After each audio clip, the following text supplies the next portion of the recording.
Bentley here. Good evening to you. On behalf of the Calgary Climate Hub, I welcome you to A Climate of Change, the Hub's live cast exploring with thought leaders from across North America what these wildly unprecedented times mean for addressing the climate crisis here in Alberta and how to create the fast, fair, and impactful change we need.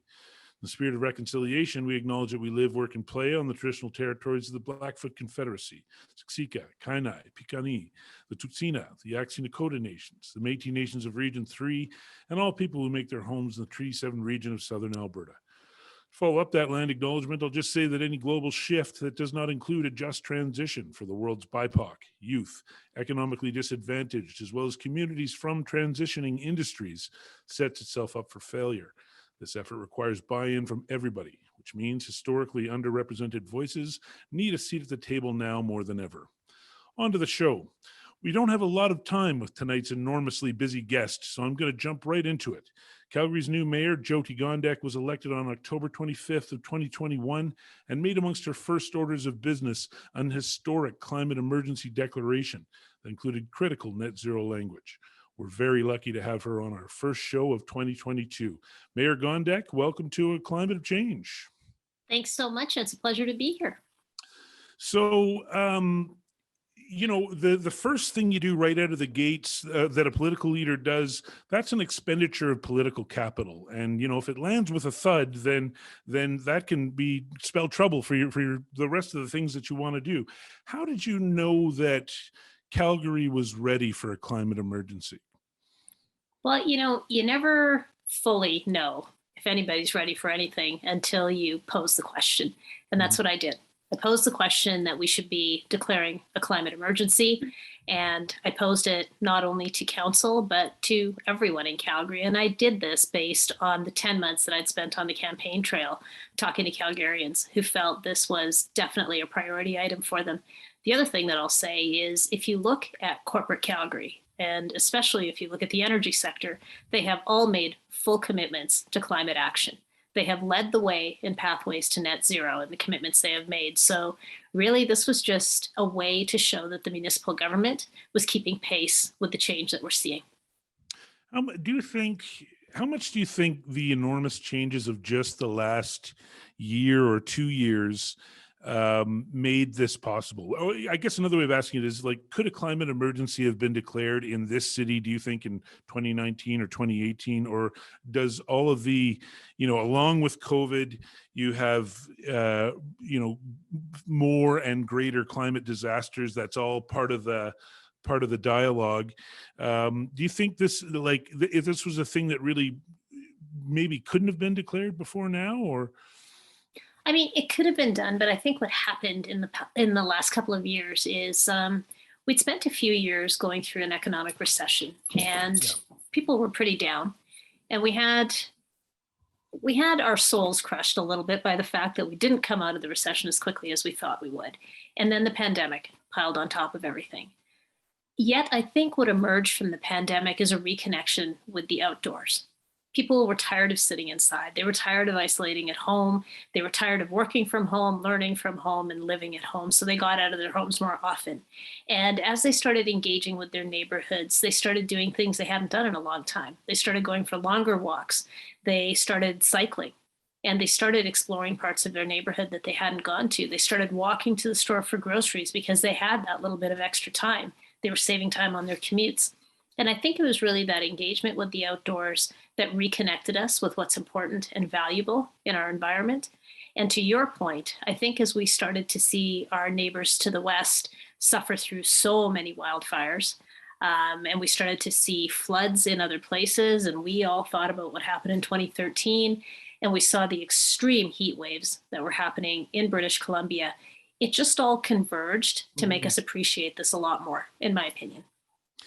Yeah, and then so the hub had been advocating since we had heard about the climate emergency declaration for net zero language, of course, and there it is, front and foremost in the declaration, and so that's a great big massive task. When you think about net zero transition by 2050. What do you think are some of the great opportunities that exist for Calgarians in this? And then, maybe you can talk a little bit about some of the obstacles. Well, let's focus on the opportunities first, like Mhm. you said. I think there is a tremendous opportunity from an economic perspective to capitalize on some of the dollars that we're seeing flowing towards organizations and cities that are actually making a strong commitment towards net zero. And we in our city have an energy transition center. We've got a group of individuals who are working on a carbon removal accelerator. We've got major oil and gas companies who are trying to figure out ways to extract or eliminate carbon from any of the processes they're using.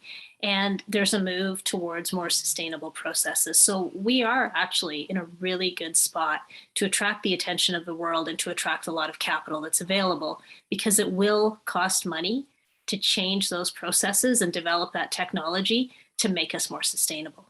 I think the other thing that's important to remember about our city is the role that a municipality can play. Sometimes that's overlooked, and people will say, well, you can't really do anything. We can. We can lead by example. We can start electrifying our fleets. We can start investing more in public transit. We can invest in other mobility options so that people don't have to take their car everywhere. We can invest in more trees. We can make all sorts of moves that strengthen our ability to be a climate aware city. Yeah. Do you what are some of the, I often think about that. I don't hear people in the construction industry really glomming onto the fact that, hey, this is something that's going to have to be built. There's going to be a lot of, for net zero transition everywhere. That's a lot of jobs and money that goes to the construction industry. Are there some industries and sectors that you feel like, okay, you guys should all be very excited about this? All of the sectors that I've Yeah. talked to are quite excited about it. I would say it's a very small percentage of folks that are still saying, no, that's the wrong thing to do. I can tell you that our construction industry has been taking very seriously the idea of what they're going to do with cement and concrete production. Yeah. They are trying to find ways to do it that's less harmful to the environment. I can tell you that a lot of the associations I've spoken to that are skilled professionals in insulation and mechanical techniques are telling us that we could be much more energy efficient if we looked at our buildings in a different way.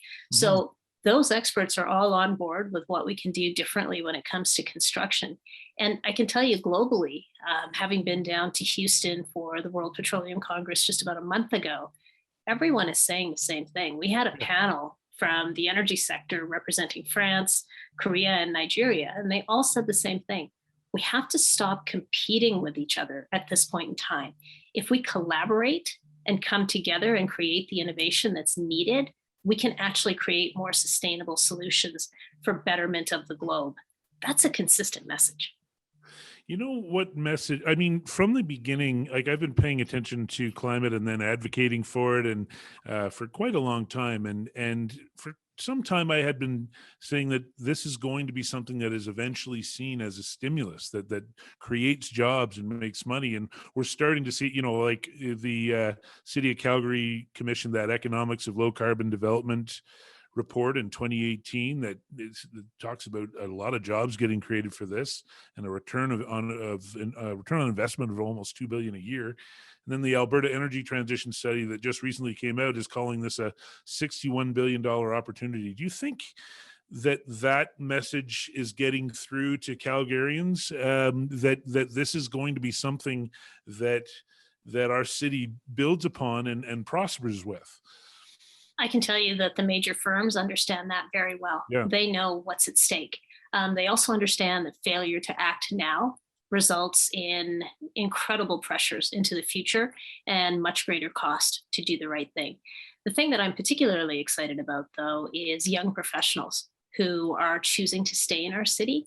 And they're saying, we're staying here because there's meaningful work. We're staying here because we're working on projects that are going to create a better society, and that matters to us. So if you think about the fact that work needs to be meaningful to keep good talent, I think that signal is strong that Calgary is embracing this idea of innovation and technology towards greater sustainability and resilience.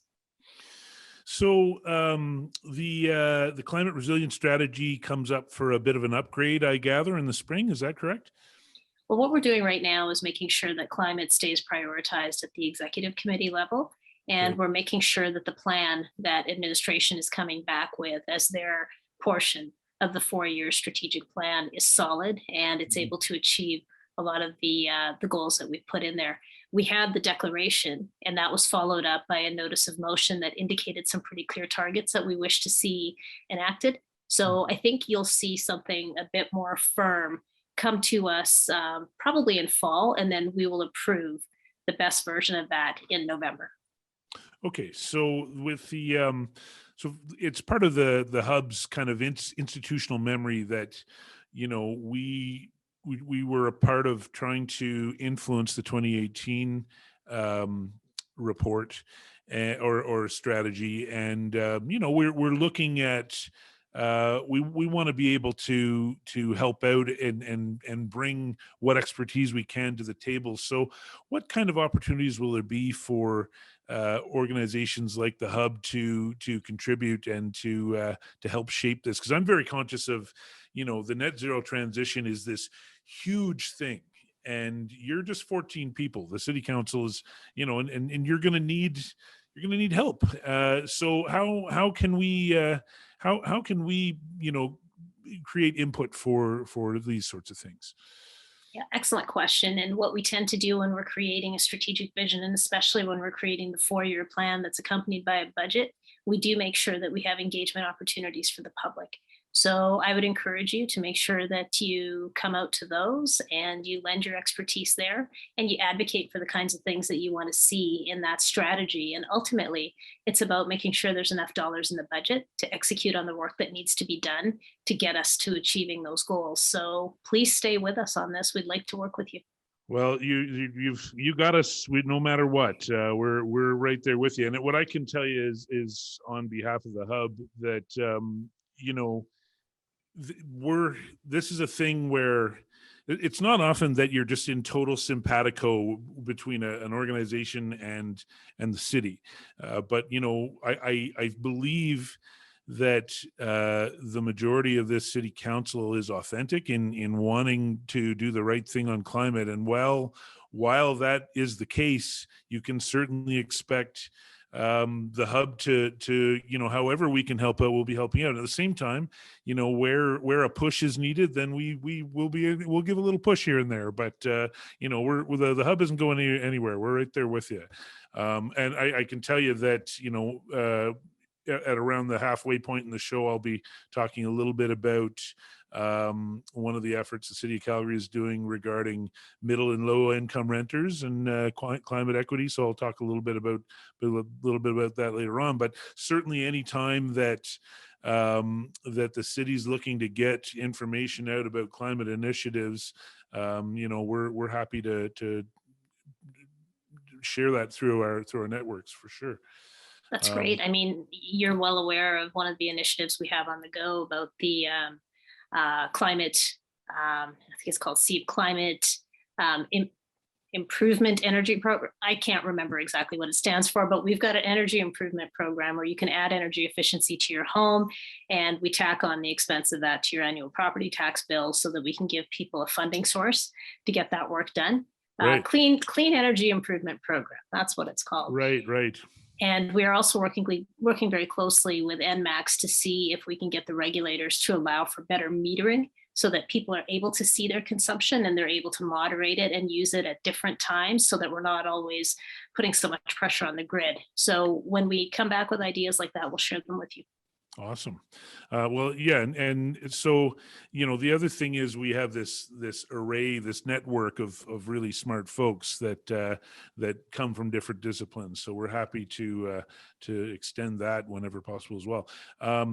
I guess one of the things that I given that I get a chance to spend a few moments with the mayor, and you've made this important declaration, and I've been a part of the hub, and we've been experiencing working with the city on climate. One of the things that I feel like a key thing is that the strategy gets put in place. Like if I look at that previous strategy, what I say is that it didn't always get funded. And if it doesn't get funded, it doesn't really get implemented. It's always about where the money is on it. And so targets there were some things that got accomplished. There were sometimes targets we just went right past them. And so what I'm wondering about is, is there something like an annual target check-in that happens that we're able to not only see where we're at on the plan, but also an opportunity. We have a network of people that are very interested in this stuff and are looking at things that are happening all over the world. And, it's very possible that a year from now, there's something that we think, hey, listen, this is what we really need to do. How can we make sure that this strategy is something of a living document going forward, do you think? I think one of the most important things to remember is that there was a variety of councillors that brought different ideas forward. Councillor Thaliwell was the one to actually move the declaration. Councillors Walcott and Wyness worked together to make sure that following up on that, we had actions related to that declaration. So there are definitely targets that need to be met. And annually, we will be expecting a report card of sorts on how we've performed. And, a critical thing is that very early in our days as a council, we invested dollars into the climate strategy. In the fourth year of the 4-year budget, we did put some money in there to make sure that we're acting. And so now as we're building a 4-year strategy and a budget to accompany it, those are the discussions that we'll be having as a council. And we will be looking to partnerships with the federal and provincial government to ensure that any grants that they've got available to us, we are getting them. And we would love to be hearing from you on any innovations that you're seeing anywhere else or any funding opportunities that you think we could and should tap into. We rely on input from experts like yourselves. Yeah, so I will just mention our previous interview in early December sometime. It's all a jumble now, but was Simon Donner of the Net Zero Transition Advisory Body for the federal government. And that's one of the things that they do is just, advise the government on net zero items. And so in talking with him, that's something that we can try to do is figure out what are some of the big asks that we have for the federal government that, I guess it's all about figuring out what level of government can the ask go to, kind of thing. But are there some sort of big ticket things that you feel like this is what we're going to need to ask from the feds? Yeah, I think if we're going to electrify our fleet, we're going to need to ask for funding for that. The Canada Infrastructure Bank is also very interested in any projects that are looking towards greening our cities. And I have to say the private sector has also extended an offer to work with us. Organizations like Shell have been working with other cities across North America to come up with some pretty strong energy efficiency solutions. And so I think we need to look at partnerships between public and private sector and rely on the advice and expertise that's given to us by people like yourselves who have been doing this work and are absolutely committed to it. If you don't mind, there's a couple of questions here in the chat I'm just going to respond to. There's one about how do we apply for the CEIP, the Clean Energy Improvement Program. If you go to the City of Calgary website, it'll give you information on that. And there's another question about the annual report card. Will it be released to the public? That will more than likely be something that council requests in the form of a report that is publicly accessible. Right. So I guess one of the big questions that I have for you is how, beyond us being able to contribute our expertise to you, since we're marching in the same direction on this net zero transition, what are some of the other ways that my organization and some of the other organizations like ours and our membership, how can we help make this happen? Because we're all very passionate about this, and I don't even think it's fair to put it all on 14 humans. It's going to take a lot of humans, and so what do you see as things that the hub can do to help make this a reality? Well, there's 15 of us on council that are providing the strategic direction, and it's our administrative team that is working very hard to implement the actions that we're requesting. I think it would be a very good idea to make sure that on a regular basis, you are able to have a liaison opportunity and an exchange of ideas. So that's definitely something we can look at. I know we have done it with other important initiatives. We've done this with anti-racism. We have done this with tax shift when we were looking at that problem. So it's absolutely an opportunity where we can formalize some sort of a regular idea exchange and information exchange process. Yeah, I think there's going to be a lot of opportunities. It's a very exciting thing to be on the same page for something like this. Okay, so switching tacks a little bit, another thing that came up in the news on Calgary and climate it seems like that was a part of the arena deal that didn't go through. What I can tell you is my father and I are on opposite ends of the political spectrum, and we were both very happy that this isn't going through. But as far as it was said that climate mitigation was a part of that. Do you feel like this sets a precedent that major new developments in the city must include robust, preferably net zero climate mitigation practices and technologies?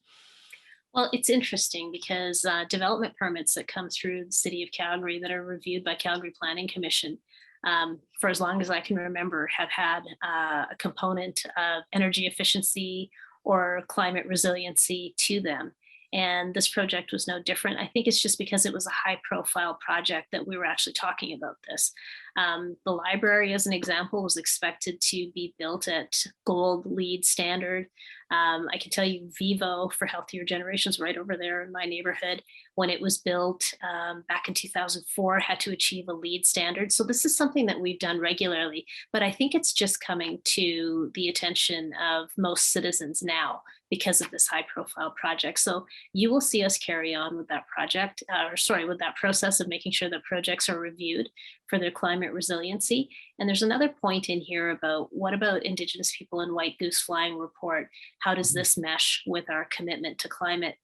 Absolutely, there are components of climate resiliency that are there are crossovers between white goose flying and the climate initiative. What I would say is this: as a city, we're committed to making decisions that look at the three pillars of resilience. You have to look at the environmental, the social, and the economic impacts. And our commitment to reconciliation is absolutely a part of that. So, we will make sure that we are meeting with our partners in the First Nations and engaging with urban Indigenous communities to be respectful of their teachings and their narratives around climate and incorporating those ideas into the work that we do. Excellent. Yeah, I think it's a critical piece. So I guess one of the big things that Calgary has struggled with, the sprawl thing has been something that's how we built for quite a long time, and I think City Council will always have that pressure to go and build on the outskirts where it's cheap, and developers, are willing to put a lot of money into it, and it seems like it's good on the front, but on the back end, the city gets stuck with the bill. So I feel like one of the big challenges for this city council is going to be making sure that we're finally in the space where we're building up instead of out. Do you feel like that's going to be a challenge, or do you feel like that we've sort of wrapped our minds around it now? At the risk of turning into a nerd, and tell me if I'm using too much technical jargon, because when I get into the land use planning stuff, this is the world I lived in for a very long time. I think the mistake that we made when we came up with the idea of an offsite levy, when we were trying to figure out how do we make communities pay for themselves, we didn't actually calculate the operating costs. And so Right. we had this assumption.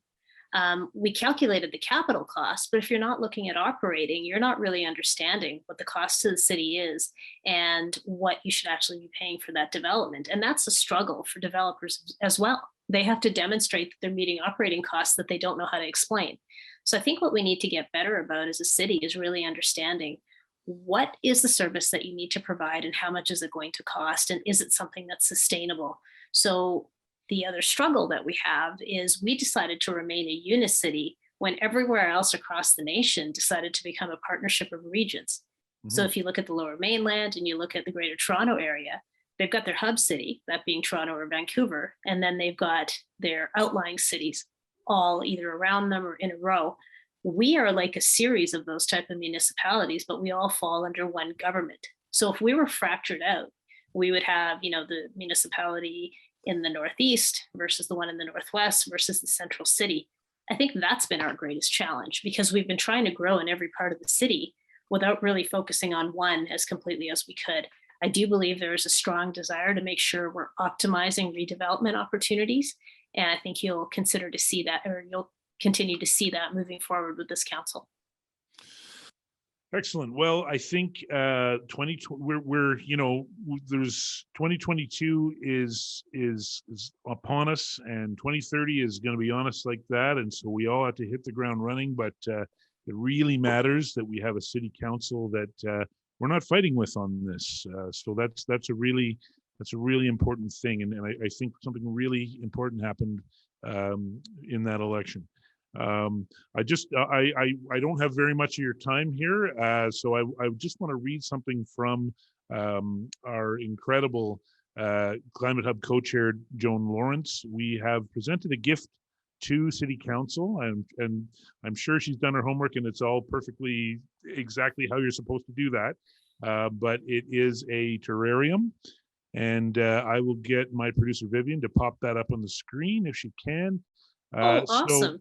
Yeah, and so I'm just going to read directly from co-chair Joan Lawrence. Dear Mayor Gondek, Calgary Climate Hub are honored to present this gift of a terrarium to City Council and our deep appreciation for passing the declaration of a climate emergency.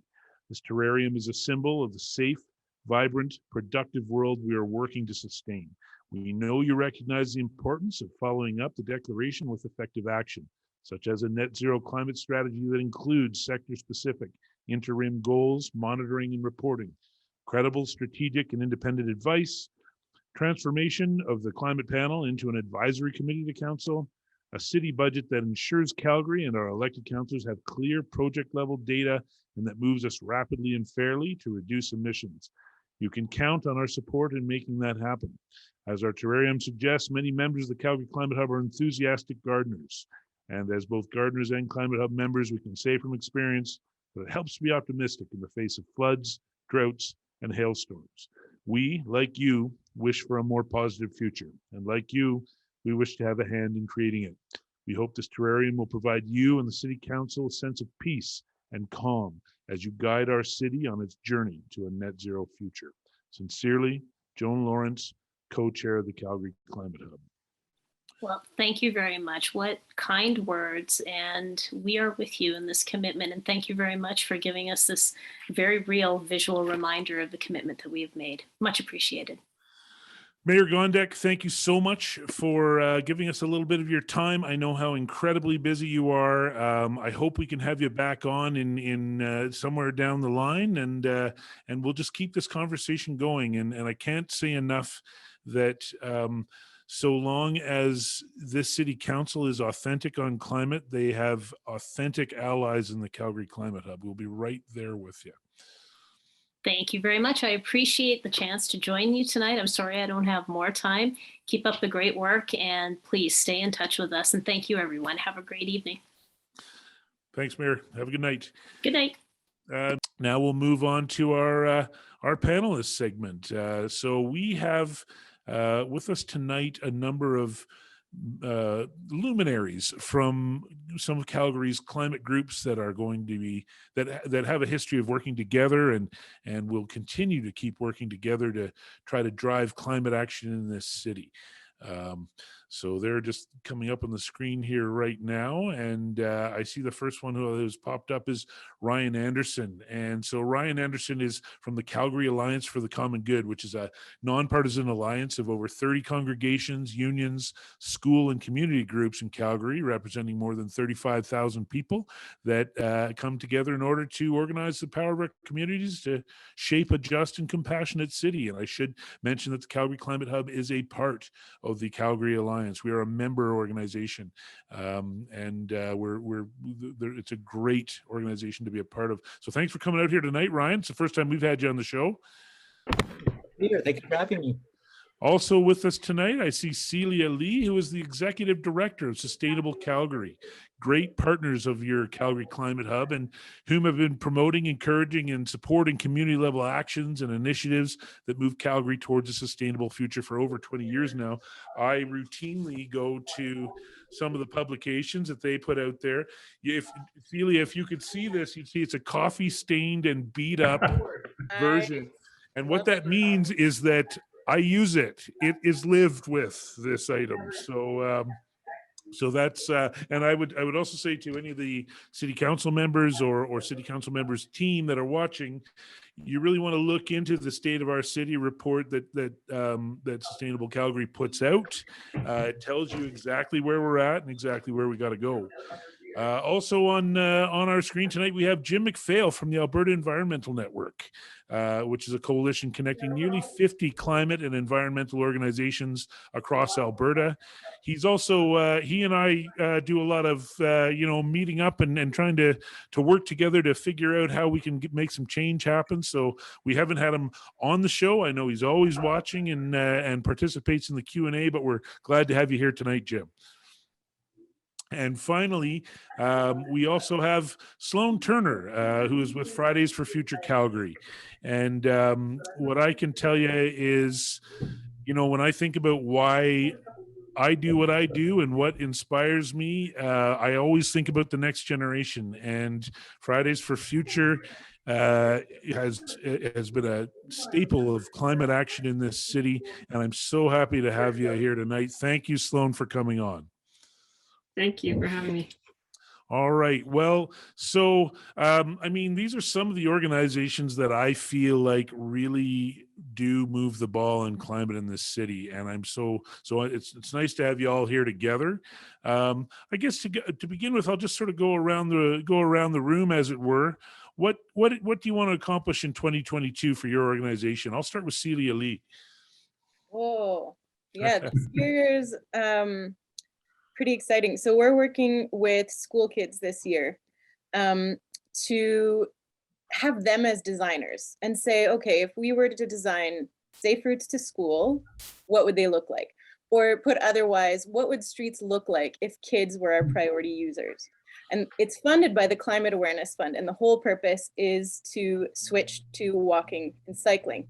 But the thing is, if we start creating these walking and cycling networks for kids, well, then we start having neighborhoods that are walkable and cyclable for everyone else and a great place to walk your dog. So what we're doing with the kids is tactical urbanism projects. So we hope to have those implemented, and they're gorgeous. And the students we worked with went so much further than I expected them to, and they're really pushing the boundaries of policy. And that is so freaking exciting. Mm-hmm. And then the other part of it is sort of then designing aspirational neighborhood active travel networks. And so what would sort of the best networks look like, given that we have to work with the streets we've got, more or less.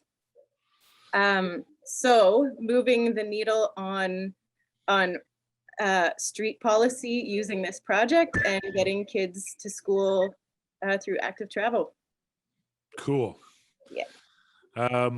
Okay, what about you, Ryan? What's coming up for the Alliance this year?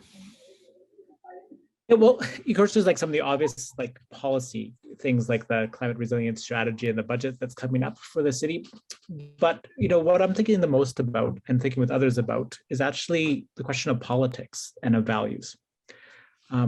It's interesting, like actually, as Mayor Gondek talked about the SEEP program, where you can basically borrow money from the city to do retrofits and pay it back through your housing.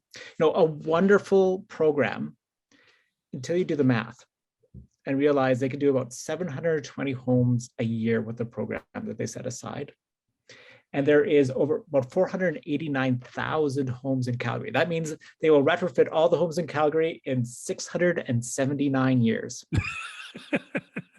And not only that, but they're actually we build about 7,000 new homes every single year. So we won't even get close to that number. And what would be far more effective is just changing the building code to require net zero. But why don't we do that, right? Well, if you think about building codes, it makes housing more expensive, lower profits. You have a massive, not only building industry, but people who care about affordable housing and want to build affordable housing are also would be concerned about what we actually need. And so it's a question of politics. How do we bring together all the different voices, all the different perspectives? And I think Gondek was right with, you need industry, we need environmentalists, we need communities that have been traditionally marginalized, we need Indigenous folks, we need all these different people actually come together to actually say, how do we have the type of conversation where we can actually take the challenge before us seriously and actually begin to work together to say, well, what's a comprehensive platform that actually puts all of our concerns together in a way that we can move forward with? And then how do we together actually form the political power to move these things forward? Because it's not until we actually sort of like collectively realize, because our values, that we have an interest in more than just ourselves, and then come together around that and build that collective, in effect, power. So there's no choice but to move forward on this. I think that's really what we're going to begin working on, is that how do we bring together that coalition? How do we begin having those robust and challenging conversations and negotiate some type of broader platform that we can all get behind and say, like, SEEP is great. Let's have it 10 times. We need it 10 times bigger, though. Bigger, faster, and fairer. Yeah, is a good rule of thumb for all of it, I think. So I think like doing work around that, actually, which we're partnering with the Climate Hub on.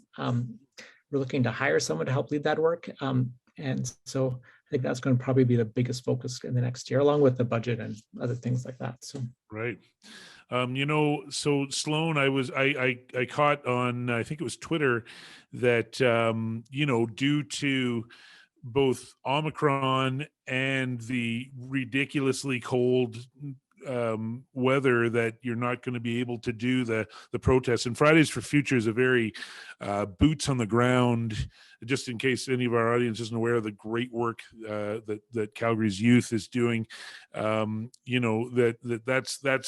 kids going to City Hall and holding up signs and reminding political leaders of their responsibilities as far as their future goes. So Sloane, it's a tough question. How do you keep the ball rolling with the organization when you got these enormous, ridiculous challenges like a pandemic that's now got an Omicron we've got to worry about, and then minus 30 weather? How is there some kind of online strategy that can happen here, or where's Fridays for Future at right now? Our actions certainly slow down a lot in the winter when it's a little bit cold, especially with COVID. We don't often get, especially last year as well, we didn't get a lot of chance to get out in the street during the winter. Occasionally we'll participate in like online digital strikes where people will kind of take pictures of themselves with signs and send them in. We'll make a little collage, write up our message, and tag various people. It's especially powerful when a bunch of organizations from all over the country, all over the world will do this collectively. So it's kind of like a social media storm. I know for sure we're trying to take things as they come. So hopefully once case counts go down, maybe it warms up a bit, we'll definitely try to get back out into the street. Yeah, well, I want you to look around at the faces on the screen here and recognize that when you identify something that you need help in, if there's a way that we're able to do it, then I'm certain all of my friends here would love to loan our expertise or whatever you need in that capacity, because it's important work that you do. Jim McPhail, what's coming up for the Alberta Environmental Network? Well, we have a number of different groups. So I think some of the ones that are particularly of importance for us here tonight would be, for instance, we have one that's connected with oil sands monitoring. A group of NGOs are part of that to look at what are the processes, where things going wrong, what could we improve there. We have water keeper groups, and we're connected with other NGOs as part of that. And a big one, actually, I think relates to what I've seen in the chat, is our Drawdown Alberta, which is one of the groups nestled in with Alberta Environmental Network.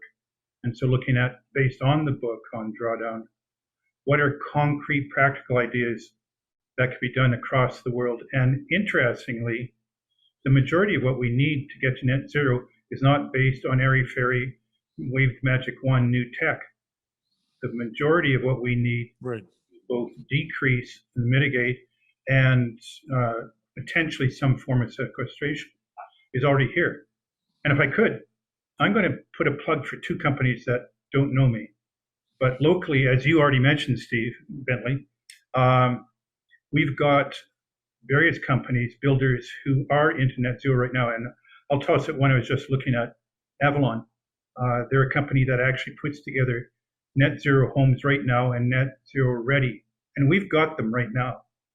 So it's not something that, oh, well, maybe in 10, 15 years. Another one is a Canadian company based out of Dartmouth, Nova Scotia, Carbon Cure.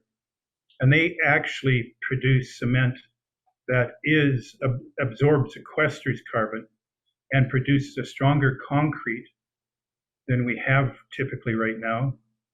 They operate around the world. And because they can produce a stronger concrete, we use less. And so, in fact, it's cheaper. We have, actually, there's been a project already run with them here up at the airport with one of the runways. So it's real and it's live. And so those aren't magic. They are actually happening right now. And so anybody's telling you, oh, some of these things, they're way down the road. No. A lot of this stuff, and I won't go into all sorts of them, but the Drawdown Group is working specifically on how do we make these happen quickly here for us in Alberta.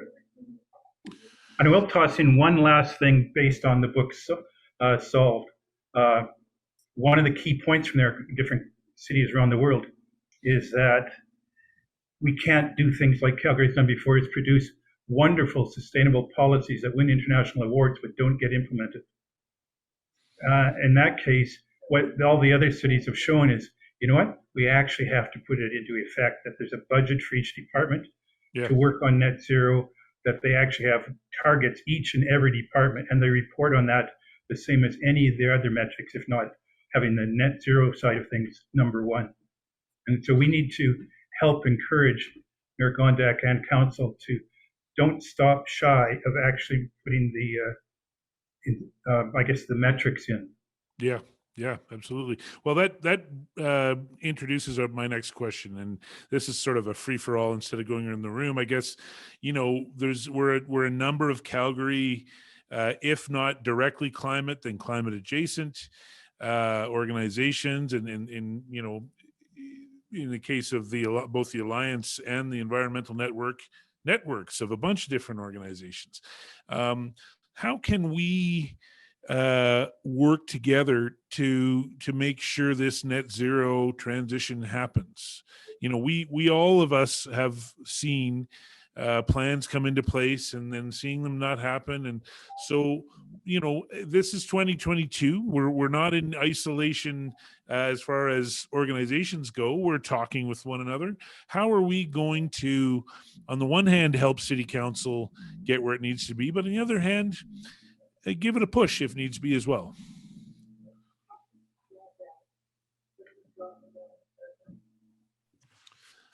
I can jump in. Sure. Well, like I'm going to keep going back to politics. The old definition of politics is the community coming together to find solutions to their common challenges. Now, like, this is a common challenge if there's ever been one, right? We all face it. We don't all agree. We have all these different perspectives. And I think actually the biggest thing we need to be doing, first of all, is helping, like this, what I want to work on is helping Calgarians see what they have at stake in this. You know, I've been through enough of the polarizing conversations, and I've also been amazed at how those conversations change when you start talking about solutions. Like, I still remember a conversation I had with this old oil person who was all grumpy about our environment-related work until we started talking about public transit, and then he started talking about how much he loved public transit because that's how he gets downtown to see his old doctor.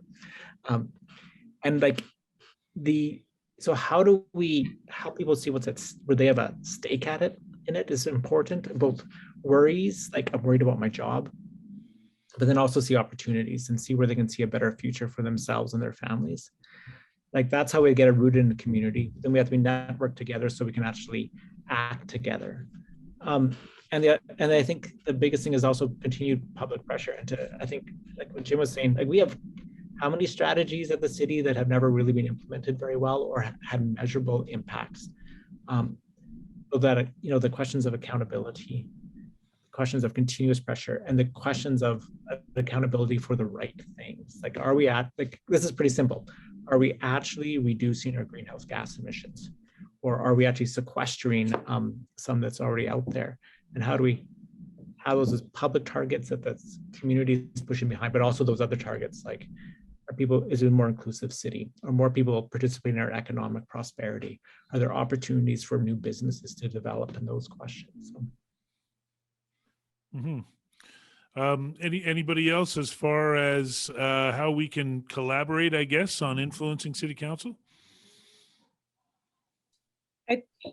Definitely. I would chime in on the budget, and that's something I didn't mention earlier, but we are definitely preparing to speak to various councillors on the budget and try to do so ahead of time. But what I've also heard from councillors that we can all do is write a letter to our councillors and say, the first thing would be that we all support substantial climate action.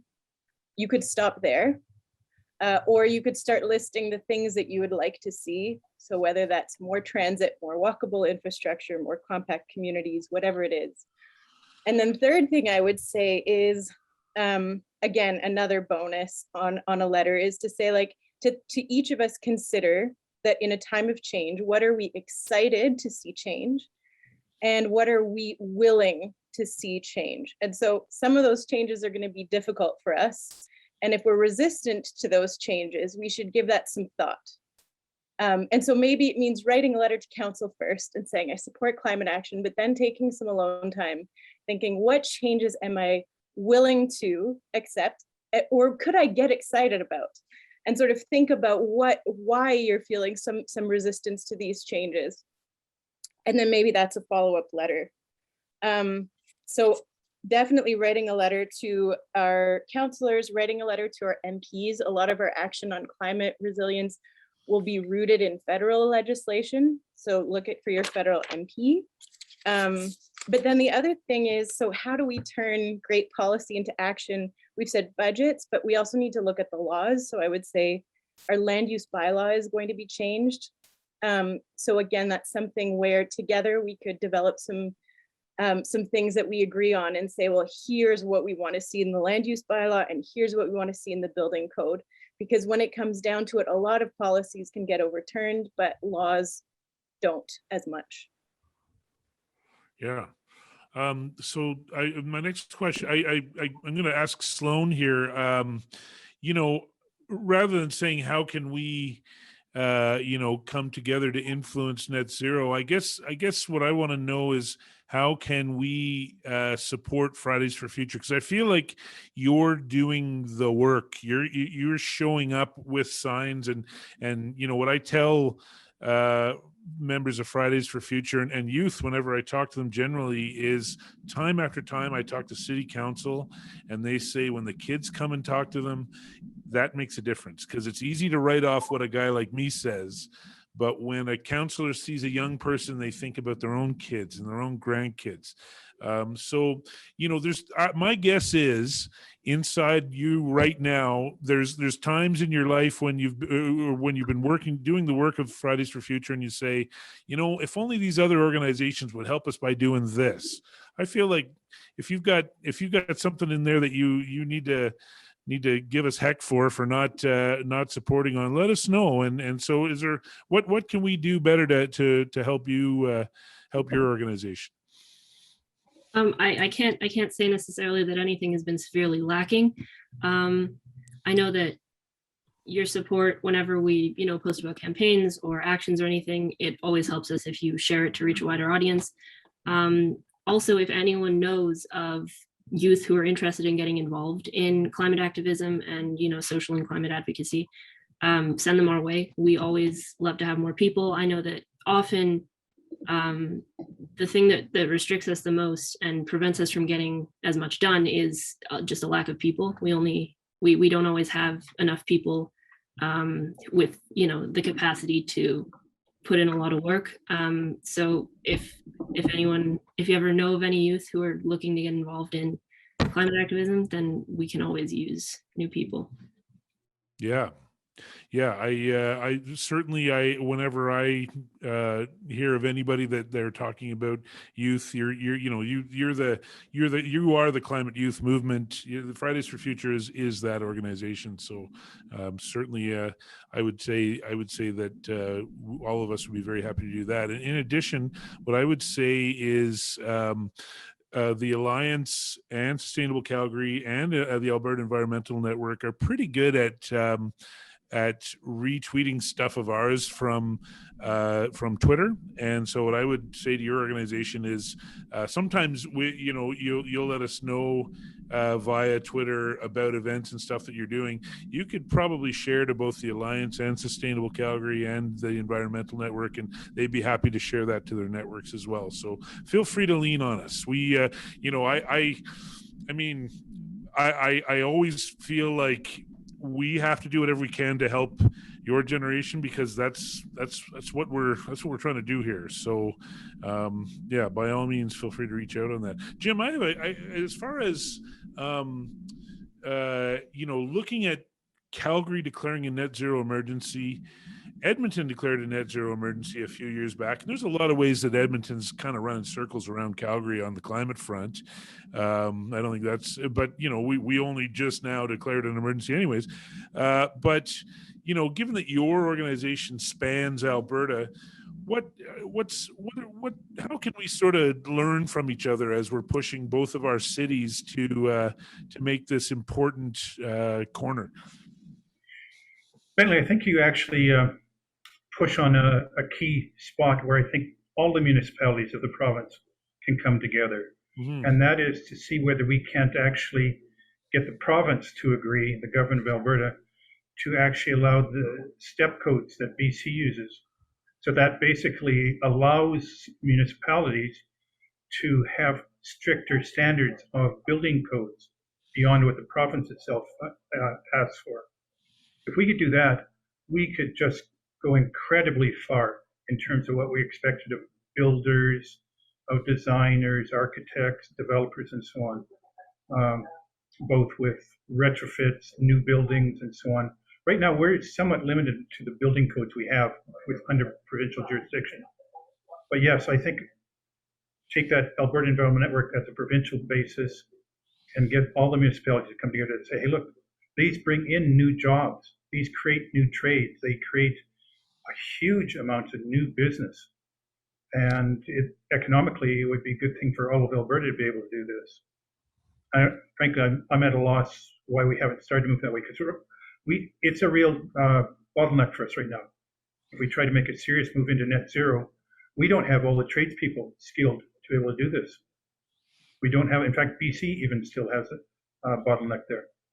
So we can make a huge move and create more jobs and become economically much, much more viable. Yeah, Celia, I see you nodding your head on there, and I feel like you know a little bit about this as well. What are your thoughts on that?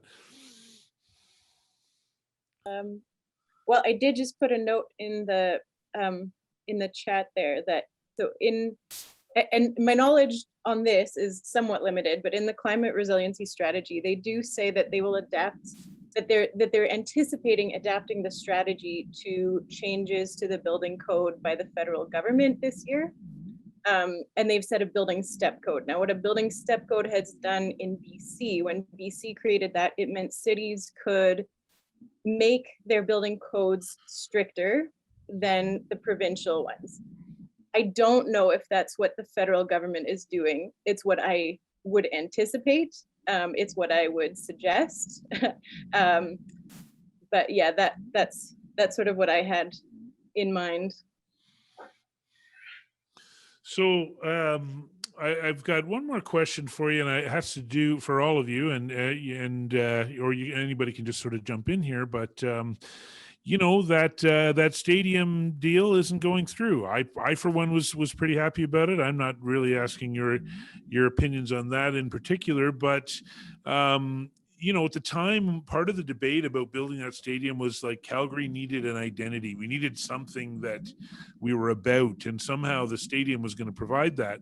But if it seems like maybe there's an opportunity to do something in the downtown. Now that we're not thinking about the stadium, what sorts of things would you like to see happen to our downtown if we were to invest into something that we thought would be, number one, climate friendly, but number two, something that would draw people to this city and draw people to start living in the downtown?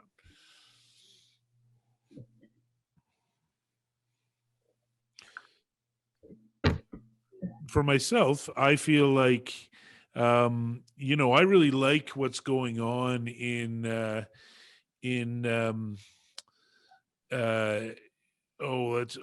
got a mental block in that part of the town. Just near the library there, East Village. They're building up, and there's a supermarket there, and they're right near the C train, and so all that went from a place that I couldn't see myself living into to something that's very possible I'd live there at some point. Are there, given that we're going to have to transition to net zero, what sort of jumps out at you as far as our downtown goes? What would we like to see a focus on, given that we were ready to throw a bunch of money at a stadium that we're not doing anymore? Anybody have any Actually, thoughts? one thing. Sorry, Ryan, do you want to go ahead? No, you go first. I'll go to throw a wrench at this. So go ahead. Go ahead, Ryan. Okay. One thing I think related not just to the downtown core, Bentley, but elsewhere is internationally what's known as that 15-minute city. That basically all that you need is within 15 minutes walk and easy transportation, that you have essential live dynamic hubs across the city where you can. And so if you choose to travel outside your little community, if you will, your medieval village, you can. But otherwise, you've got all sorts of stuff there that just you're dying to stay for. And you build your sense of community and neighborhood. And I think even, Celia, I think even that may even make some connections when you're talking about the kids walking to school and the safety and feeling comfortable. So that's one, I think, is a possibility for us. And then the living streets that I know the hub has talked about before too. Yeah, what I was going to throw a wrench at is I think we're looking in the wrong direction if we're looking for like a big central like sports complex is defined by the city. And so I'm going like, I think it's the wrong question. And I'll just step back and say there's two things that usually really define a life. Actually, no, three things. The first one is actually what Celia talked about, budget. There is no more important statement of a city's values and characters than where it spends its money. In my previous life as a pastor, the joke you have to say, if you really want to know someone's real values and real spirituality, look at what they do with their money. Yeah. And that's the same thing as our city. So if we want to shape a character of a city, and if we want to have a conversation about what we want to be as a city and where we want to go, both in sustainability and everything else, and actually this budget conversation over the next year is the place for us to shape that. Yeah, that's number one. Second one, I agree. The cities that I have loved living in the most comes down to the particular character of the neighborhoods that you can walk in. I lived in Boston, was just like that. Like everything was within a short walk where I lived, and that was quite wonderful.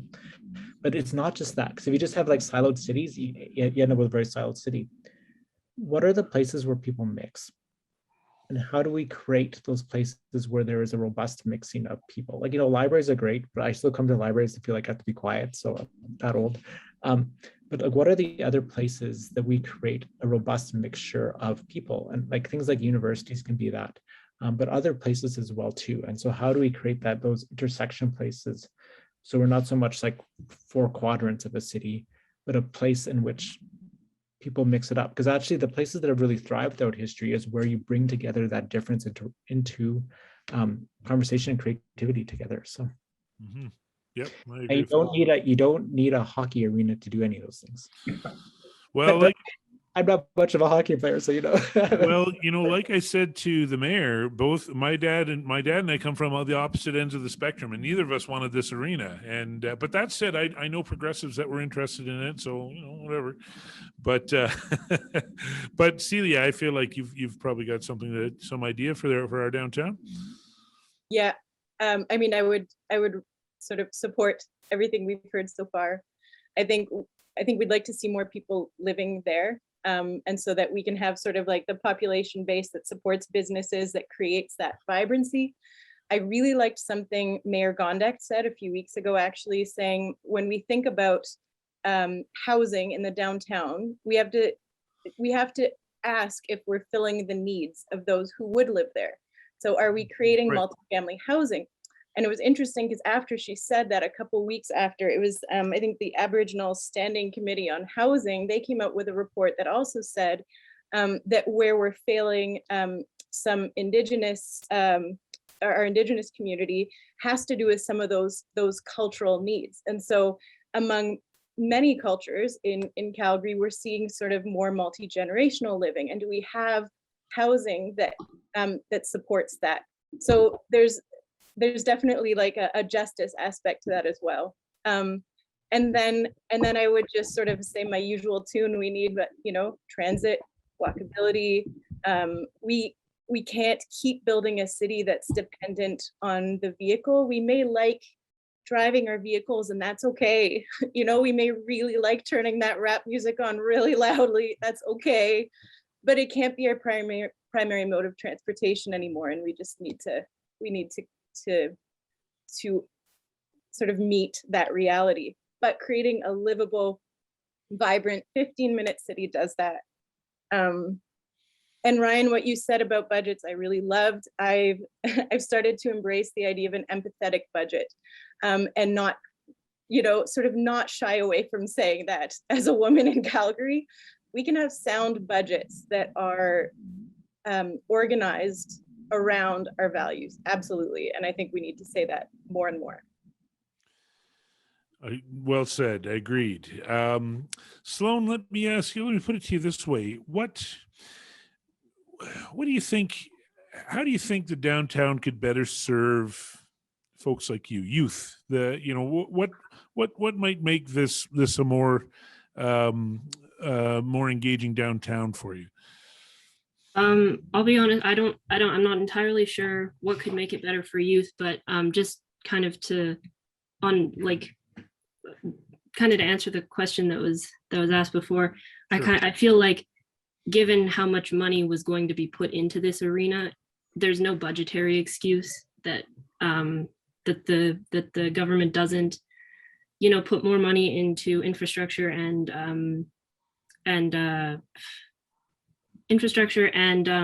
support resources for the houseless community. I think that especially in a city like Calgary, where, we've had cold weather warnings several times in the last 3 weeks, it's criminal that anyone should be living on the street. So I think that if we have that money to put towards something like an arena, we should definitely be prioritizing the community, and we have the resources, so we should be using them. Yeah, that's a very important point. It kind of reminds me a little bit of, you always heard about how we didn't have money for climate, and then COVID hit, and all of a sudden, they were able to pay for a bunch of things like that. So, all this. Yeah. The great budget debate of, cutting $60 million because the city just didn't have enough money. They had to cut the money, and then they turned around and put forward some $100 million for the arena. Was, I think, the classic example. Oh yeah. Day, right? Or the same week as it was, but yeah, there was a lot of us making the same sorts of noises at the same time about that one, for sure. Yeah, the city has money for welfare, for billionaires, but they can't look after our common social good. It seems to be the message. So I want to stay with Sloane for a second. And Sloane, I asked you a question from a youth perspective, and I should be asking you the question that I'm asking everybody else. So you were right to correct me on that. But because I have you here, I'm going to do it again. And I just want to get a sense, like, with you and your friends, do you talk about whether you're going to stay in this city, and when you for say for school, and then moving forward, and if not, are there things that you'd want to see that this city may accomplish during the net zero transition that would make it more likely that you'd want to set up a life here? I do talk frequently with my friends about that. And I would say that definitely, well, most people definitely don't want to stay in Calgary, but that more has to do with the effects of the provincial government's decisions around education, around, social services. There are like, stubbornness to budge on certain issues. And, I've certainly found that the budget cuts to the education system are definitely being felt by all students. So I don't think a lot of us are especially keen to stay. But I guess definitely Calgary could invest more in kind of community projects. I know there's a lot of really, really talented artists in Calgary who, there's the odd, piece of public art, but I think Calgary could definitely be a city where, there's public art everywhere. I know that if we were to improve public transportation outside of, the city center, it would also help people to, connect to their friends and family all around the city. I know that's definitely something that I have trouble with is, my friends will live opposite sides of the city and it's really hard to get to them. So yeah, definitely public transportation. I also personally really like cities with a lot of public art by local artists. I know there's a lot of really talented artists in Calgary. Mm-hmm. Yep, I like all of that. That all makes a lot of sense.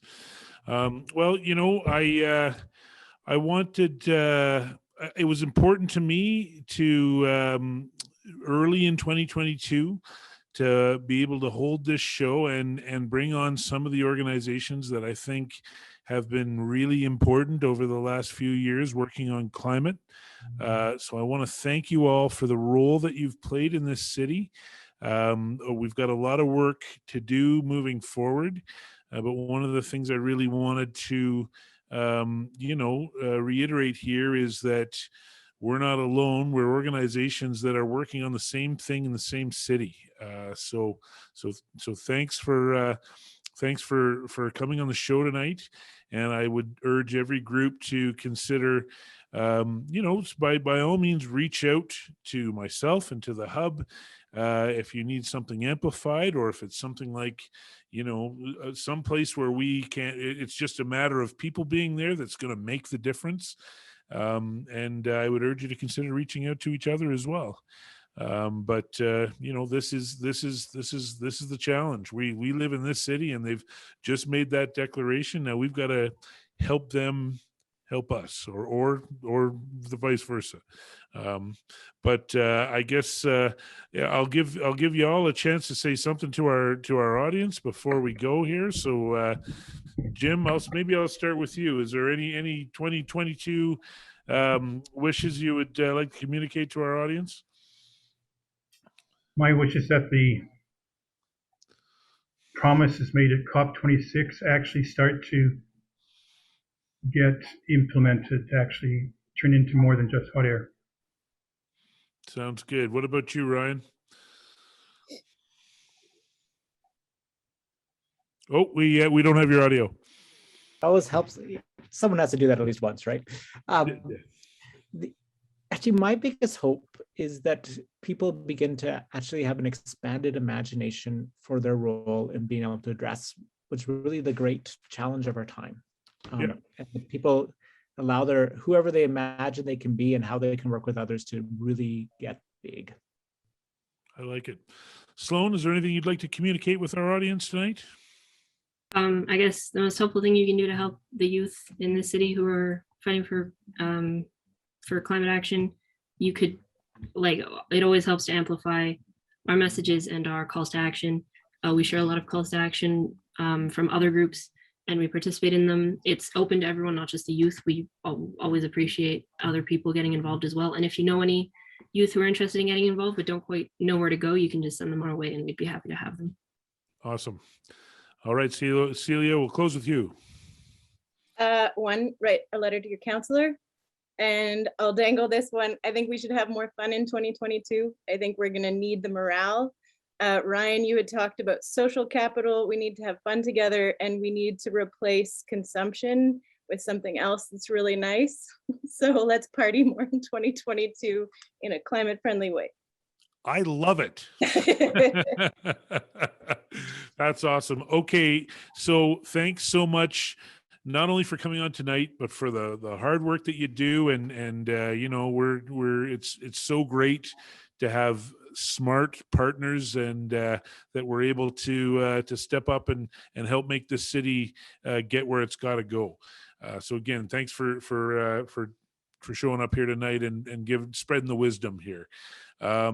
So that's it for tonight's show. I know that I have Dr. Joe Vipond perhaps waiting to come on and say a few words. Hey, there's Dr. Joe right there. Take it away, Joe. Oh, I just what an amazing event. I'm just so thrilled that we continue to host these high quality informational sessions, and I hope Calgarians appreciate this. And I just want to remind Calgarians that if you were in an auditorium or a community hall, you would probably on your way out throw $5 in the jar on the way out. That's how it used to work. We don't have a jar, but we do have a website, and we do have the ability to give us a donation. It is super hard to raise money for climate action in this province, and it's super hard in the city. We've done really well, and we've never taken money from industry, aside from some very select climate friendly organizations in this town. And because of that, we're just really grassroots oriented. And so we need your help. Consider throwing us a dime or two, consider becoming a member. And if you really want to get involved, consider, coming out to our meetings and getting engaged, because we are explicitly a volunteer based organization. All of the work that we do, aside from our occasional contractor like Steve, is done by volunteers. And so the more of smart, powerful people we have on board, the smarter, more powerful organization we become. So, and somebody has put our donation, Rob, one of our board members, has put our donation link in the chat. And just to remind people, our AGM is not that long away from now. It's in April, and we'll be looking for more board members, because we really do need smart, dedicated, caring, empathetic people to make this work. So thanks again, Steve, for a great event. It was so great to have Jyoti on, and Mayor Gondek on. And what's our next event, Steve? We are still scheming and plotting. Okay. Yeah. All right. So stay tuned. Yeah, that's right. So I'll close. I want to thank the many Climate Hub board and board members, such as our co-chair, Dr. Joe Vipond, and the volunteers that help make this show happen, specifically Joan, Joe, as I mentioned, Adria, Daniela, Nina, and my incredible producer, Vivian Elzinga. I'll close by saying 22 is upon us, which means we have just 8 years to hold global heating to the 1.5 degrees that are already baked in. And I'll include the gravest of reminders that each of these increasingly horrific climate disasters we're witnessing has occurred at just 1.1 degrees of warming. I encourage you to see this enormous 2030 challenge as a sacred obligation from our generation to the next ones. And you should join the Calgary Climate Hub and groups like the Calgary Alliance for the Common Good, Fridays for Future Calgary, Sustainable Calgary, and the Alberta Environmental Network in making 22 our most impactful year of climate action yet. Let's get to work. Thanks, everybody. The work begins.